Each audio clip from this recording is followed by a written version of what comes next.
Olá, meus caros. Vamos dando prosseguimento à série de meditações em São Mateus, nesse quadro Falando Verdade. Vou dizer umas coisas aqui para vocês, que nós vamos dando sequência de reflexões bíblicas no quadro Falando Verdade. E quando der, sai um vídeo, uma live, em qual a gente aborda o assunto do momento ou uma reflexão para o quadro A Vida Como Ela É. Como foi agora recentemente uma sobre a questão da morte e nós não sermos absolutamente nada, mesmo que sejamos bons ou não, enfim, dê uma olhada lá na reflexão que tem a ver com até o falecimento do Silvio Santos. Muito bem, vamos lá. Vamos à meditação de São Mateus 9. Estou falando agora de tarde, porque de noite já vai ficar muito frio e é muito ruim fazer live aqui no frio. Uma friaca para cá, daquelas, tá? Vamos entrando aqui. São Mateus 9. E entrando no barco, passou para um outro lado e chegou à sua cidade. E eis que lhe trouxeram um paralítico deitado numa cama. E Jesus, vendo a fé deles, disse ao paralítico: Filho, tem bom ânimo, perdoados te são os teus pecados. E eis que alguns dos escribas diziam entre si: Ele blasfema. Mas Jesus, conhecendo seus pensamentos, disse: Por que pensais mal em vossos corações? Pois qual é mais fácil dizer, perdoados são teus pecados, ou perdoados te são os teus pecados, ou dizer, levanta e anda? Ora, para que sabais que o Filho do Homem tem na terra autoridade para perdoar pecados? Disse então ao paralítico: Levanta-te, toma a tua cama e vá para a tua casa. Olha só, e levantando-se, foi para a sua casa. E a multidão, vendo isso, maravilhou-se e glorificou a Deus que dera tal poder aos homens. Então veja, Jesus entrando no barco, passou para um outro, chegou à sua cidade, provavelmente Nazaré, onde ele foi criado. E eis que lhe trouxeram um paralítico deitado numa cama. E Jesus, vendo a fé deles de trazer alguém enfermo até Jesus, acreditando que Jesus pudesse curar, pudesse fazer um milagre, Jesus disse, primeiro, Filho, tenha bom ânimo, perdoados são os teus pecados. Olha só, o que isso implica? Jesus dá a resposta, mas muitos poderiam pensar assim, ué, esse paralítico está paralítico porque pecou? Porque Jesus disse, teus pecados são perdoados. Jesus disse, tenha bom ânimo, no sentido que ele não tivesse o paralítico ânimo pelo fato de estar cheio de pecados. Pode ser essa lógica dos escribas, porque eles dizem, no versículo 3, eis que alguns dos escribas diziam entre si, ele blasfema. Blasfema também no sentido de que eles não acreditavam que Jesus era Deus e também no sentido de que Jesus pudesse ser um farsante, ser um anticristo. Os judeus acreditavam que Jesus Cristo que nós acreditamos era um anticristo, porque já vinha uma série de anticristos antes de propriamente Jesus vir. Então eles acreditavam que era mais um, até porque ele não tinha poder para tirar Israel do fardo, do jugo, do governo de Roma. Então essa era a situação. Mas Jesus, então, conhecendo seus pensamentos, disse, por que pensais maus em vossos corações? Por que pensais que eu sou o anticristo? Por que pensais que eu não sou filho de Deus? Por que pensais que eu estou dizendo que o paralítico tem pecado? Por que pensais mal nesse sentido que eu disse para o paralítico ter ânimo? Mas como que vai dizer para ele ter ânimo se ele está acamado? Pois é mais fácil, Jesus foi óbvio, é mais fácil dizer isso, perdoados são teus pecados, do que levantar e andar. E Jesus fez os dois, perdoou os pecados e na sequência você percebe o relato do milagre, no qual Jesus disse, levanta-te, a palavra, olha a importância da palavra, toma a tua cama e vá para a tua casa. Em outras palavras, poderíamos até aplicar aquilo que Jesus disse para os discípulos, renuncia a ti mesmo. A fé que faz a pessoa renunciar qualquer barreira de incredulidade e ela consegue se levantar. Toma a tua cama, é a mesma coisa que dizer, toma a tua cruz e anda. E vai para a tua casa. Ir para a tua casa é a mesma coisa que me segue, mais ou menos. Dá para aplicar aquela sentença de Jesus aqui. Então, levanta-te. Levanta. Não fica acamado. Toma a tua cama. Você tem força, vai ter ânimo para levantar a tua própria cama. O teu leito de enfermidade vai ser o quê? E que poderia ser a cruz dele, obviamente, vai ser agora uma bênção. Vai se converter a tristeza em alegria, vai se converter agora o sofrimento em benefício, e vai para tua casa. E levantando-se, foi para sua casa, tranquilamente, sem precisar de alguém que lhe carregasse, sem precisar estar numa cama. Olha o milagre que o Senhor faz. E Jesus tem poder para perdoar pecados. Quando as pessoas se achegam a Ele, por isso que lá em Tiago fala, chegai-vos a mim, eu chegarei a vós. Você não se achega ao Senhor, jamais vai ser perdoado. Você jamais chegando ao Senhor para pedir uma cura, uma benção, de maneira alguma vai ter perdão, de maneira alguma vai ter salvação, de maneira alguma vai ter milagres, bênçãos, vitórias. Então pense sobre isso, faça a sua parte que o Senhor faz a dele. O povo teve fé junto com o paralítico para ir até a quem pudesse dar a bênção de verdade, o canal de bênçãos, que é o próprio Deus. Muitas das vezes a gente se humilha para homens, muitas das vezes a gente se humilha para pessoas que a gente não deve se humilhar, se rebaixar. Muitas das vezes a gente faz tripas coração para estar bem, mas não está. Por quê? Você não foi direto à fonte, você não foi direto à salvação, você não foi direto a Jesus Cristo. É só Ele que pode te dar justificação, salvação, perdão, milagre. Pode aplacar a ira dos teus inimigos. Pode fazer o escarcéu no sentido benéfico da palavra, ou aquilo que virou até um jargão, um gospel, um reboliço para o teu próprio benefício, sabendo da sua fé, sabendo da sua verdade, sabendo de fato quem você é. Então, é fácil perdoar os pecados, mas, de certo modo, só quem tem autoridade é que pode perdoar os pecados. Quando um presidente da República dá um perdão, dá um indulto de Natal, perdão, na época natalina, ele tem autoridade para dar aquele perdão, para dar aquela anistia, se for anistia, que é perdão, a mesma coisa. E no campo espiritual, quem tem esse poder de anistia, de indulto, de remissão é quem? O Senhor Jesus. A partir da nossa humildade, a partir da nossa oração, a partir de nós irmos a Ele. Conforme tem aquele relato no qual o Senhor fala, o Jesus, do publicano e do fariseu. O fariseu batia no peito, eu dou o dízimo, eu oro, eu jejuo, eu faço isso, eu faço aquilo. O publicano dizia, eu não sou nem digno de olhar para o Senhor, tenha misericórdia de mim, eu não sou nada sem ti, me ajuda, Deus. E quem saiu justificado naquela oração foi aquele que se humilhou, porque os humilhados serão exaltados, os exaltados humilhados. Deus resiste aos soberbos, mas dá graça aos humildes. Todos aqueles que se humilham diante das potentes mãos do Senhor, no momento certo, serão o quê? Exaltados. Está aí. O paralítico se humilhou, acreditou no milagre, teve o perdão dos pecados no âmbito espiritual, porque todos nós somos pecadores, não adianta a gente dizer que não tem pecado.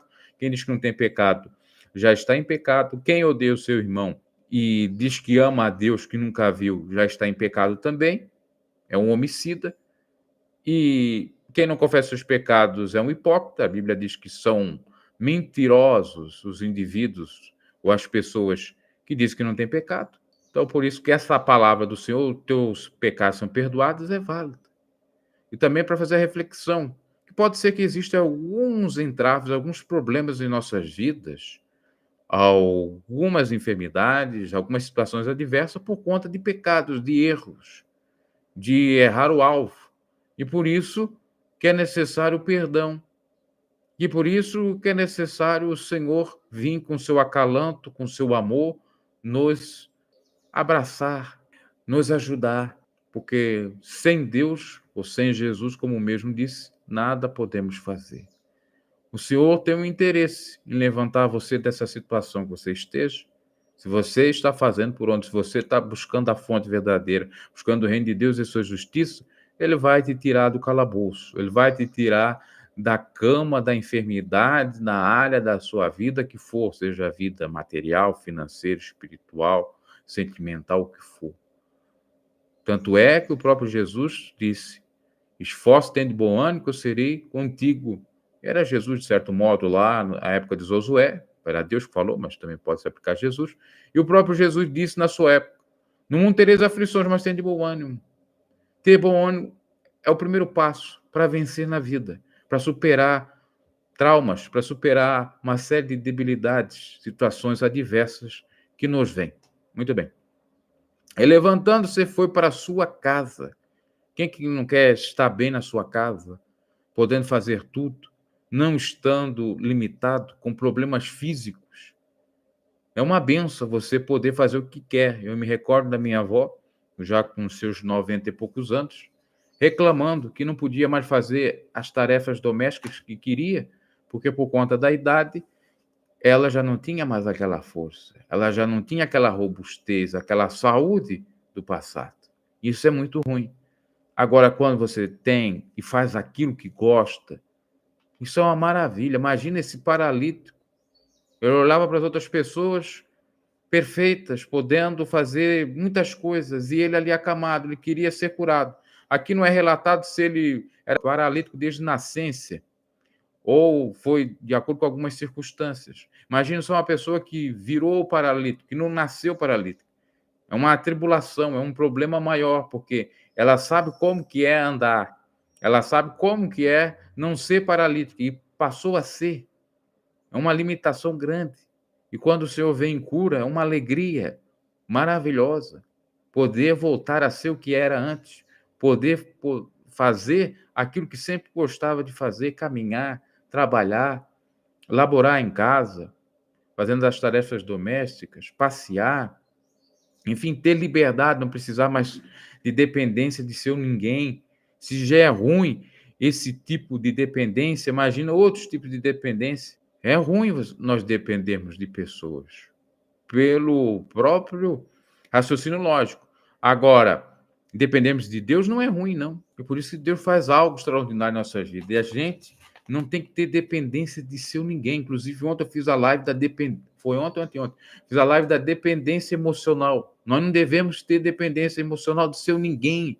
Elimine quem quer que seja, a pessoa que seja, da sua vida. Tenha dependência no Senhor. Dependa dele. Esteja no centro da sua vontade.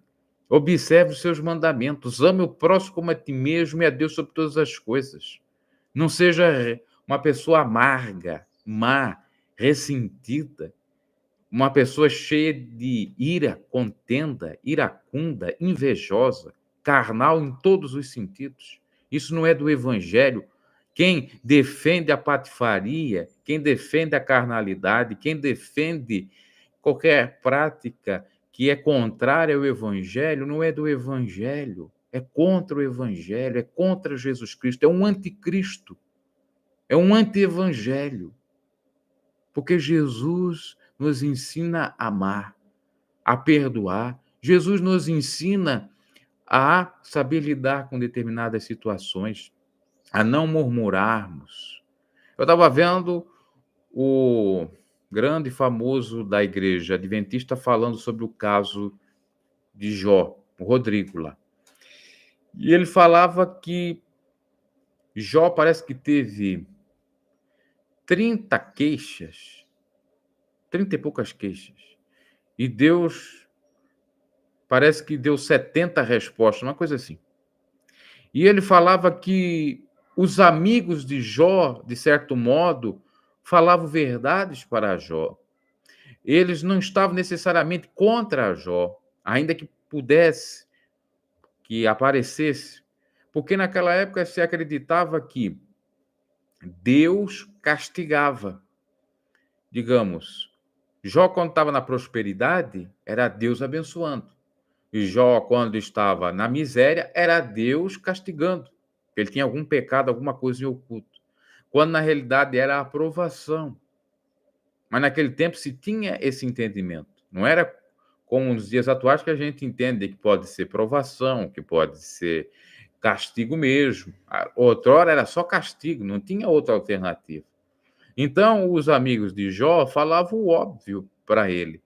Não, você está dessa forma aí porque alguma coisa você fez, Às vezes eles até exortavam Jó: por que você está, digamos, indagando tanto o seu Deus, você não acredita nele?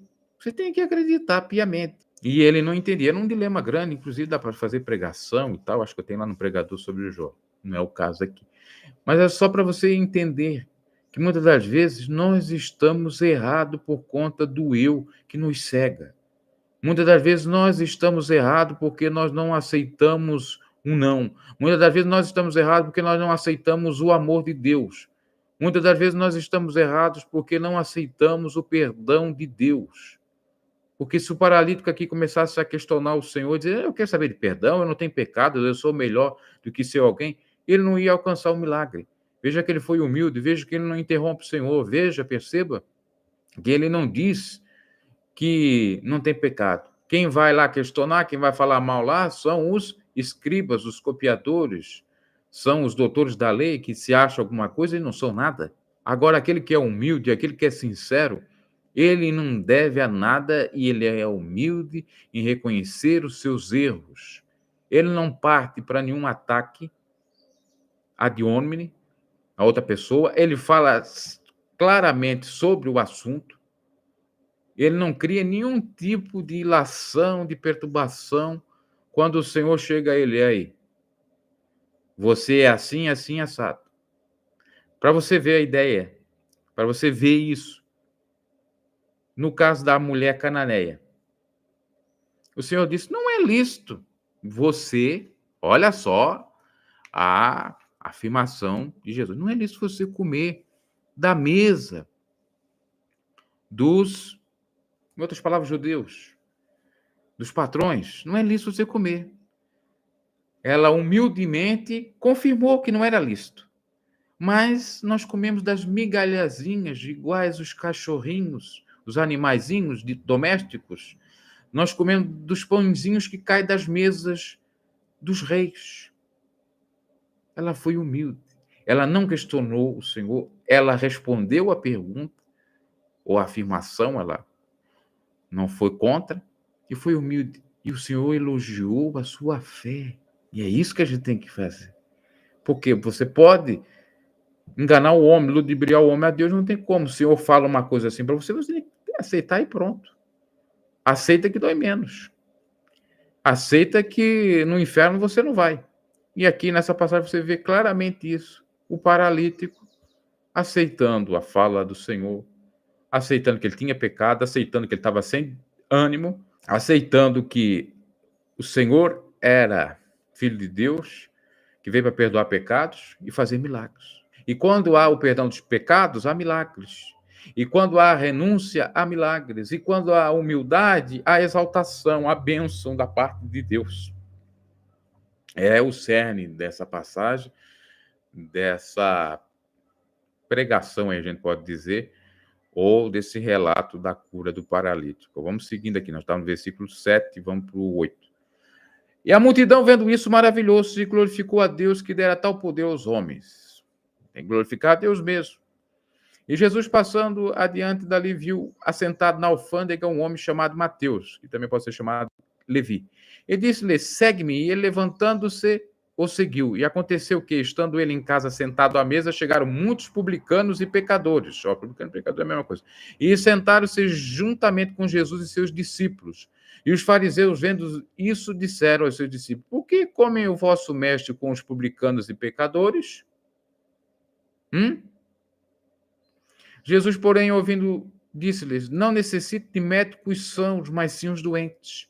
Ide, porém, aprendeu o que significa misericórdia quer e não sacrifício, porque eu não vim chamar os justos, os santos, os imaculados conceições, mas os pecadores ao arrependimento. Veja que lá o paralítico aceitou o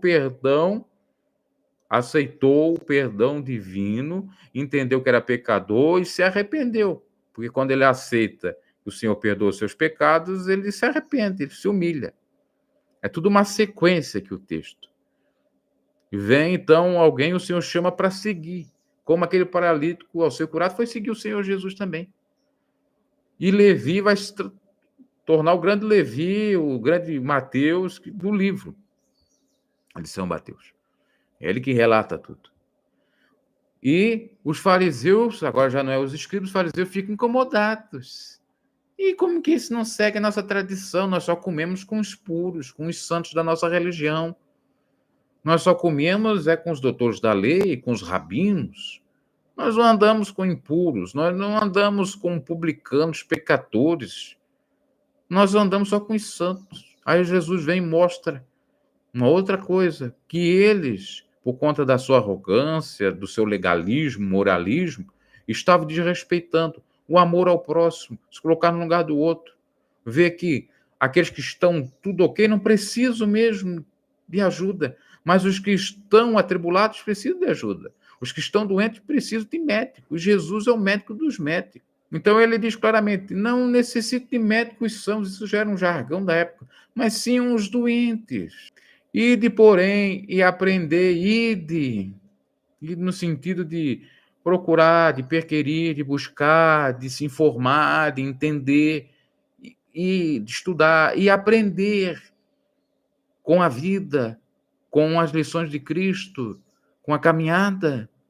Aprender o quê? O que significa misericórdia, quero. E não sacrifício. O sacrifício era aquelas leis cerimoniais dos judeus, sacrifício até de tolo, sacrifício de pureza, impureza. O Senhor queria misericórdia, queria exceção à regra, queria se colocar no lugar dos outros, ou falar para os doutores do judaísmo que era necessário ter empatia, simpatia, se colocar no lugar do outro, ter misericórdia. O que quer dizer misericórdia?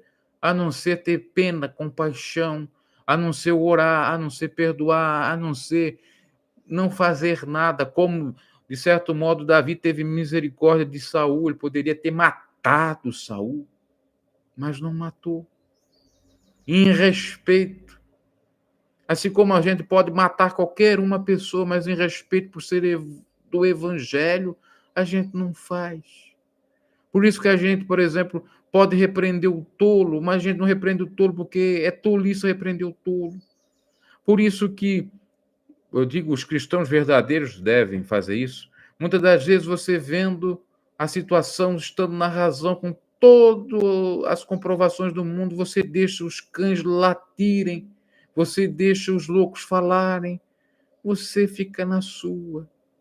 Porque, de certo modo, é misericórdia para ver se a pessoa se enxerga, se arrepende, sai dos maus caminhos, das más obras e vem a Cristo Jesus. A pessoa que está cheia de ressentimento, a pessoa que está cheia de mágoa, de ira, que não tem amor a si próprio, quando ela fala de outrem, ela está falando de si mesma.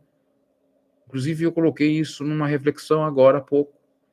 Quando alguém fala mal de outrem, muitas das vezes sem comprovações ou com ilações, ela está dizendo quem é má é ela própria. Por isso que toda militância contra qualquer pessoa que seja, instituição que seja, ela é maléfica, deletéria, bagagem ruim, ela é maligna, muitas das vezes mentirosa, aí ela revela só o lado podre, obscuro do ser humano, que não se enxerga, que não é de Deus, que busca, numa busca incessante, numa luta titânica, fazer mal ou tentar atingir outrem, que no fundo quem está naquela vibração ruim, naquele mal maior, é a própria pessoa, que não se perdoa, que não perdoa seu ninguém, que não tem Deus, que não tem o Espírito Santo. Já está mais perdida do que, muitas das vezes, e em alguns casos é isso que acontece, Saul, que não tinha o Espírito Santo, que Davi tinha que tocar a harpa para repreender aquele espírito imundo que estava sobre a pessoa, até a hora que ela se matou. E esse é o cenário, essa é a consequência para todo que tem a mesma loucura, a mesma insanidade de Saul. Olha, a gente tem que analisar para nós não se tornar Saul. E sim Davi, porque Davi era pecador. Até no começo não queria confessar o seu pecado, mas depois da exortação confessou. E começou a fazer o quê? Aquilo que o Senhor queria, se arrepender, se arrepender, se arrepender. Passou pelo processo, foi duro, mas foi perdoado. Por quê? Ele aceitou a repreensão do Senhor. Por quê? ele começou a considerar suas misérias e a não querer fazer mais nada de errado. Por isso que a Bíblia diz que todo aquele que confessa e abandona o seu pecado alcança misericórdia, mas aquele que encobre as suas transgressões, esse não alcança. Porque o Senhor veio para os perdidos de Israel, o Senhor veio para os que estão sofrendo mesmo. O Senhor não veio para os santões que não têm nenhum pecado, que muitas das vezes eles têm, claro, todos nós temos. Mas os santões, eles não aceitam serem criticados ou não aceitam que alguém diga que eles têm um pecado ou eles mesmos não confessam os próprios pecados. Você entende? Uma loucura. Temos muitos por aí. Mas o Senhor é contra tudo isso. Então chegaram ao pé dele aos discípulos de João, dizendo: por que jejuamos nós e os fariseus muitas das vezes e os teus discípulos não jejuam? É a questão do jejum aqui. E disse que Jesus pode, porventura, andar triste os filhos das bodas enquanto o esposo está com eles? Diz, porém, virão que lhes será tirado o esposo, ou seja, Jesus, morreu e ressuscitou no terceiro dia. Então, devereis jejuar, depois que Jesus partir e ascender aos céus, aí jejue e ore. Mas antes de orar e jejuar, vai vigiar. Ninguém deita remendo de pano novo em roupa velha, porque semelhante remendo rompe a roupa e faz ser maior a ruptura ou a rotura. Não se deita vinho novo em odres velhos, aliás, rompe-se os odres e entorna-se o vinho, e os odres estragam-se. Mas deita-se vinho novo em odres novos, e assim ambos se conservam. Dizendo-lhe essas coisas, eis que... Bom, vamos parar por aqui. O que o Senhor Jesus está falando? Que agora é Novo Testamento, não é Velho Testamento.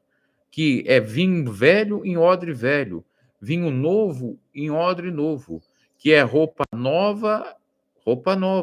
Não é remendo novo em roupa velha, não é festa da quadrilha, não é festa junina.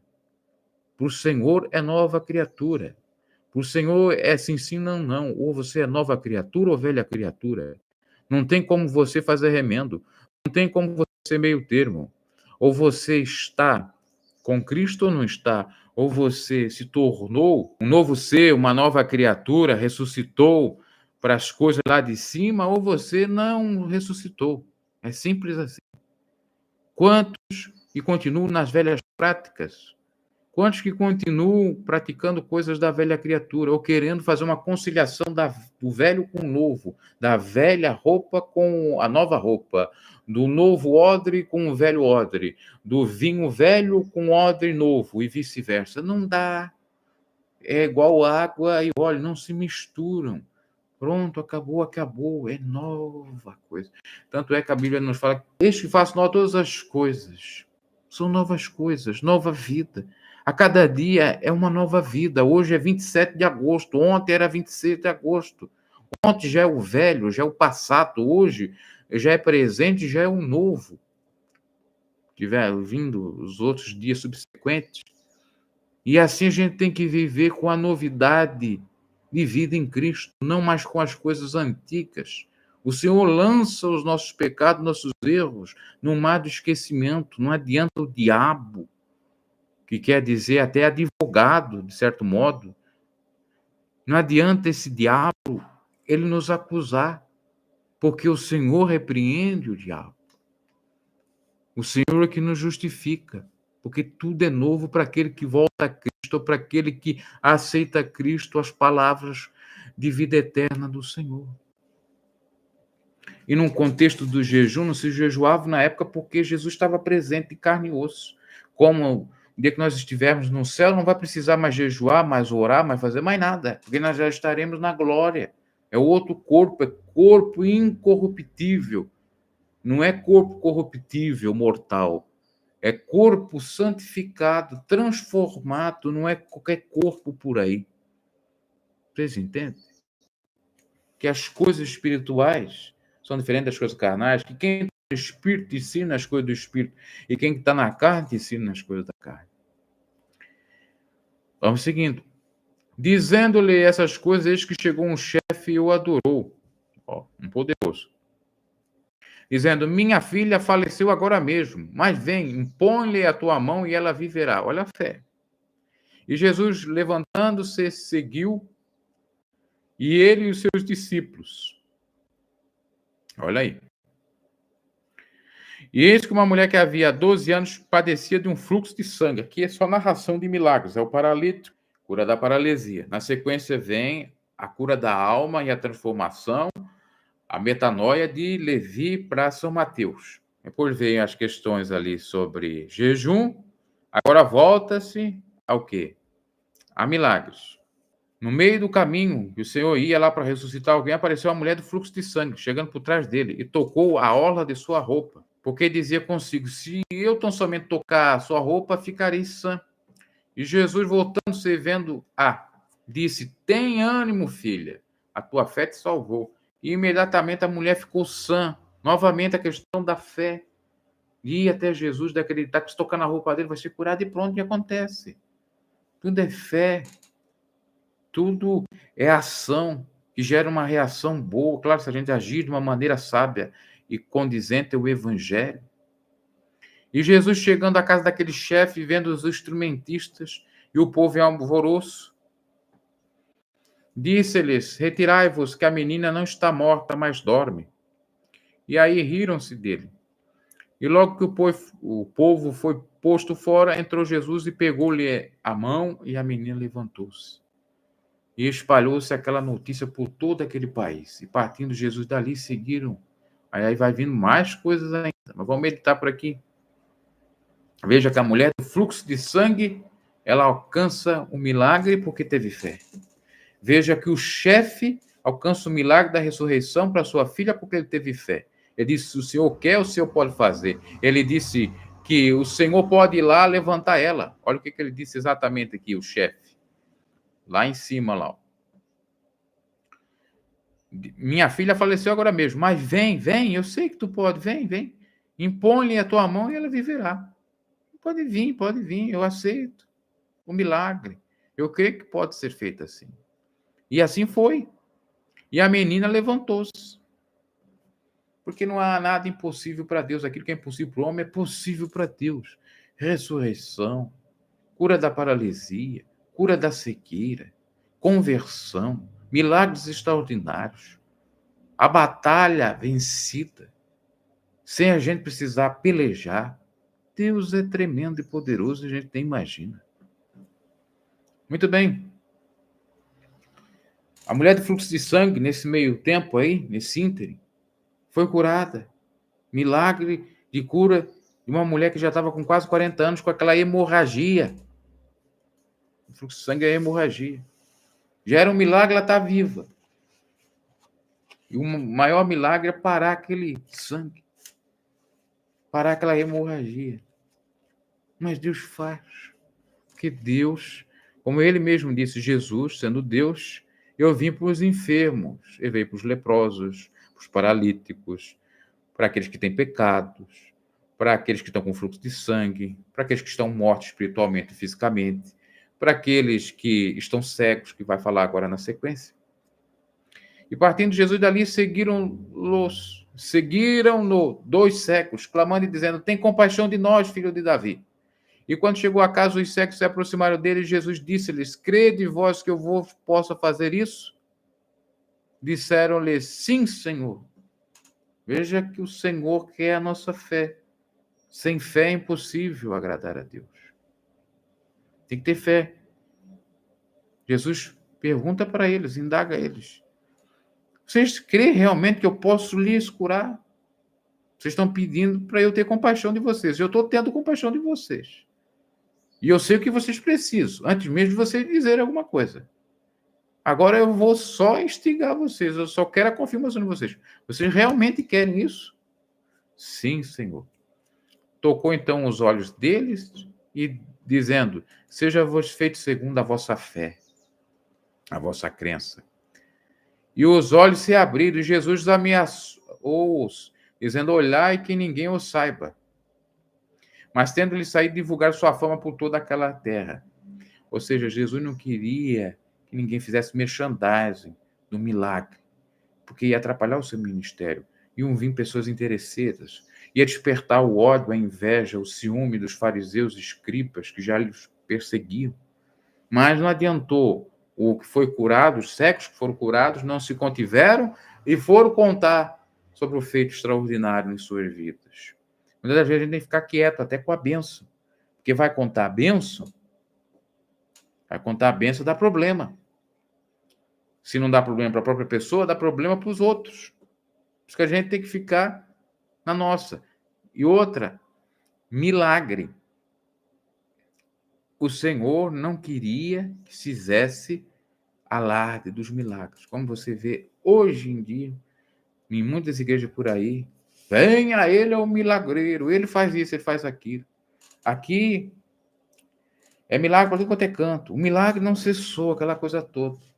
Aquele merchandising, você vai lá, não tem milagre, coisa nenhuma. Muitas das vezes são fake miracles, são milagres falsos. Agora o povo gosta de se enganar por homens, né? E o pior é que tem homens que, às vezes, são usados por Deus, têm um dom de Deus mesmo e se gabam pelos milagres. E o Senhor Jesus está combatendo isso, porque ele não se gabava e não queria que ninguém falasse sobre. E, havendo eles retirado, trouxe-lhe um homem mudo e endemoniado. Mais uma cura. Agora, mais também, expulsação de demônios. E expulsou o demônio, falou mudo. Ó, veja que, às vezes, a mudez pode ser um demônio que deixa a pessoa muda. Não é necessariamente uma debilidade, uma deficiência física. E a multidão se maravilhou, dizendo, nunca tal se viu em Israel. Mas logo os contendeiros, os invejosos, fariseus diziam, ele expulsa os demônios pelo príncipe dos demônios. E percorria Jesus toda a cidade e aldeias, ensinando nas sinagogas, aquele era judeu também, deles, e pregando o evangelho do reino, e curando todas as enfermidades e moléstias entre o povo. E vendo as multidões, teve grande compaixão delas, porque andavam cansadas e desgarradas, como ovelhas que não têm pastor. Então disse ao seu discípulo, a seara realmente é grande, mas poucos os ceifeiros, ou são poucos os ceifeiros. Rogai, pois, ao Senhor da seara que mande ceifeiros para a sua seara. Outras palavras, que manda mais pessoas para ter a mesma missão que eu tenho, para propagar o evangelho, para ganhar almas para o reino de Deus, não para si mesmas, para curar os enfermos, para que tenham o dom de Deus manifeste suas vidas e haja cura, haja milagre, para que haja expulsação de demônios e tantas outras coisas extraordinárias que se pode fazer pelo poder da fé, da espiritualidade. Então, olha só, lá no começo é cura de paralítico. Perdão do pecado, cura de paralítico. Na sequência, conversão. Depois, o que é? Misericórdia. Colocar no lugar do outro. Vem aí a questão de sacrifício. Até porque os próprios discípulos de Jesus não precisavam fazer sacrifício nenhum de jejuar. De certo modo, sacrifício é jejum.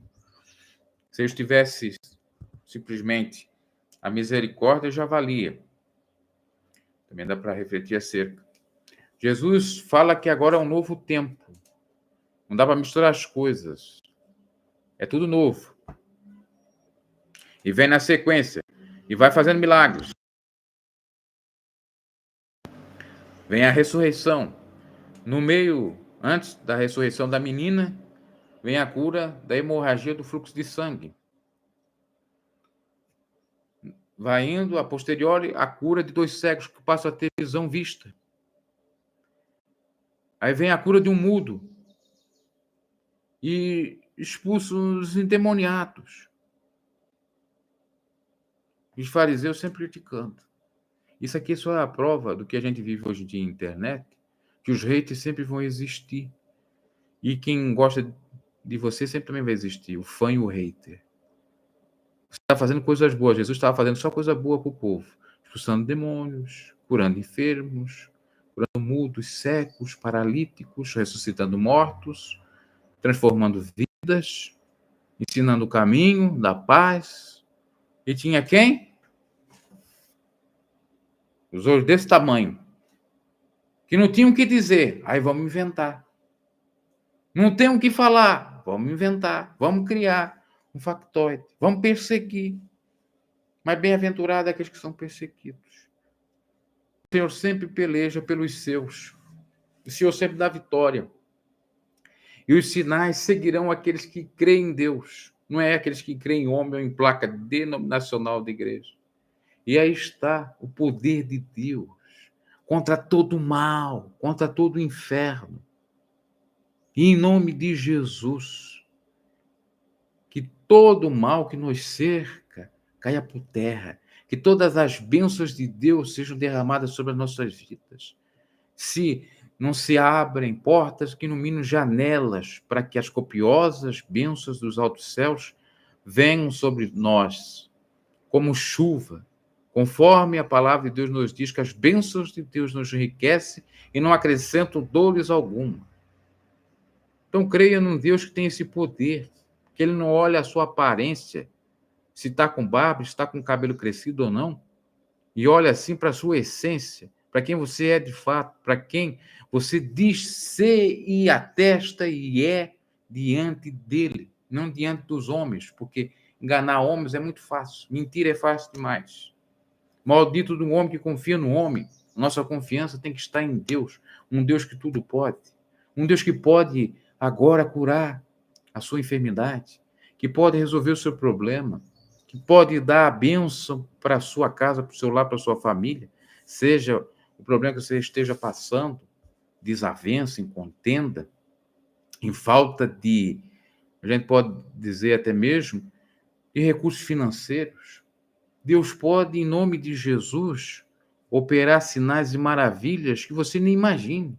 Conforme está escrito, aquilo que não subiu ao coração humano, que os seus olhos não viram e você não escutou, Deus tem preparado para aqueles que lhe amam. E quem ama o Senhor se humilha. E quem ama o Senhor está pronto para lhe servir, está pronto para fazer o que lhe agrada, está no centro da sua vontade. Um Deus que pelejou como pelejou. Por quem? Por Josafá, sem ele precisar lutar. Um Deus que sabe quem é justo, quem é honesto, quem procura estar em retidão e quem não procura. Um Deus que faz maravilha para o seu povo, basta crer. É claro que vem a luta, vem a provação, vem a perseguição, vem os momentos assim de desespero, mas não tenha desânimo. Anime. É a hora de você vir com o escudo da fé. É a hora de você confiar naquele que você tem crido. É na hora de você confiar na pessoa que fez tudo por você, que permitiu você vir para a Terra, nascer e desfrutar das coisas, que te mantém de pé, que até aqui tem te ajudado. Muitas das vezes o diabo quer tirar a nossa fé. A grande arma do diabo é tirar a fé de todos os que se dizem cristãos ou crentes, porque assim ele faz a festa, ele faz gato e sapato. Assim as pessoas se desesperam, as pessoas criam factóides, problemáticas aqui a colar com si mesmo ou com outras e se arrebentam. Esse é o intuito do maligno. Por isso que o próprio Jesus disse, quando o Filho do Homem vir na terra, porventura achará fé. O grande jeito, a grande sacada do maligno é roubar a nossa fé. A fé no amor genuíno, a fé em Deus, quando eu falo do amor genuíno, o amor de Deus, a fé que Deus é, sim, o pelejador por qualquer causa, operando Deus quem impedirá, a fé no extraordinário, a fé no milagre, a fé para que problemas insolúveis sejam resolvidos de uma maneira misteriosamente e instantaneamente. Deus é o Deus que abriu o mar vermelho. É o Deus que fez Sadraque, Mesaque e Abednego estar na fornalha dentro e não serem queimados. É um Deus que cessou a boca do leão e queria engolir Daniel. Então esse Deus, é esse Jesus, que é o Deus encarnado, é o verbo que se transformou em carne, que veio habitar entre os homens, que fez esses milagres, esses atos maravilhosos, e que está à destra de Deus Pai, sendo nosso advogado, sendo o intermediador entre o homem e Deus, intercedendo por nós, para nos dar a vitória, para nos dar salvação, principalmente, para nos colocar aonde nós merecemos, de acordo com as nossas obras e aptidões. Que Deus fale mais ao vosso coração aquilo que eu não pude expressar ou que eu não falei nesse momento, ok?